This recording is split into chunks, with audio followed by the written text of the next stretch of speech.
آپ فرماتے ہیں کہ ابھی اس کے حضرت عمر فرماتے ہیں کہ وعدے میں 3 دن باقی تھے، میں حضور کے ساتھ تھا، وہ عالم تھا یہودیوں کا، تورات جانتا تھا، تو چوک میں اس نے کھڑا کر لیا اور کھڑا کر کے کہنے لگا نبی کریم صلی اللہ علیہ وسلم سے کہ میرے پیسے دیں۔ تو حضور صلی اللہ علیہ وسلم نے فرمایا کہ ابھی تو 3 دن باقی ہیں وعدے میں، انشاءاللہ وعدے پہ دے دیں گے۔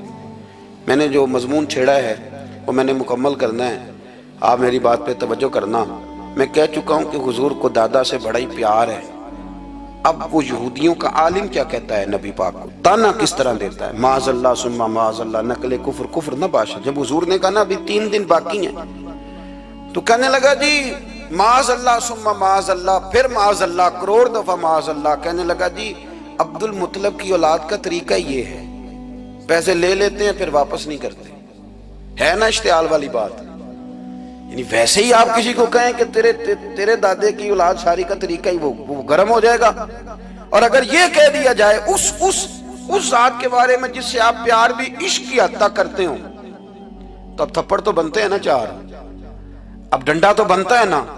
لیکن میرے نبی پاک اشتعال میں نہیں آتے تھے، مزاج نہیں تھا رسول کریم کا۔ نبی کریم صلی اللہ تعالی علیہ وسلم اتنی بڑی بات کر دی کہ حضرت عمر کہتے ہیں میں نے یوں کر کے تلوار پہ ہاتھ رکھا اور نکال لی نیام سے باہر، گردن اڑاؤں گا اس گستاخ کی۔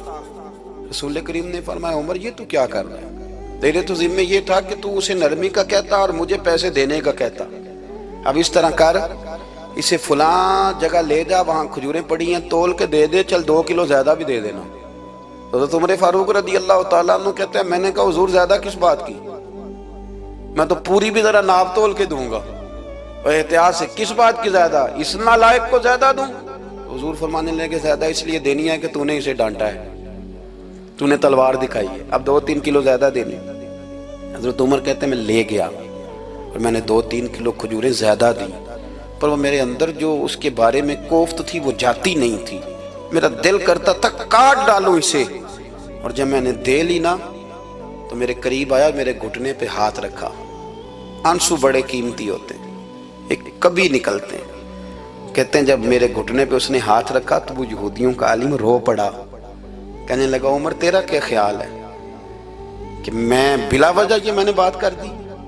کہا نہیں، تو روتا کیوں ہے، پہلے بے ادبی کرتا ہے اب روتا ہے۔ تو کہنے لگا عمر میں کوئی معمولی آدمی نہیں، میں پڑھا لکھا بندہ ہوں، معمولی ہوتا تو جلدی مان جاتا، میں تورات کا، انجیل کا، زبور کا عالم ہوں، میں نے آخری نبی کی ساری صفتیں اپنی کتابوں میں پڑھی ہیں، میں نے ساری باتیں چھپ چھپ کے نبی پاک میں دیکھ لی تھی۔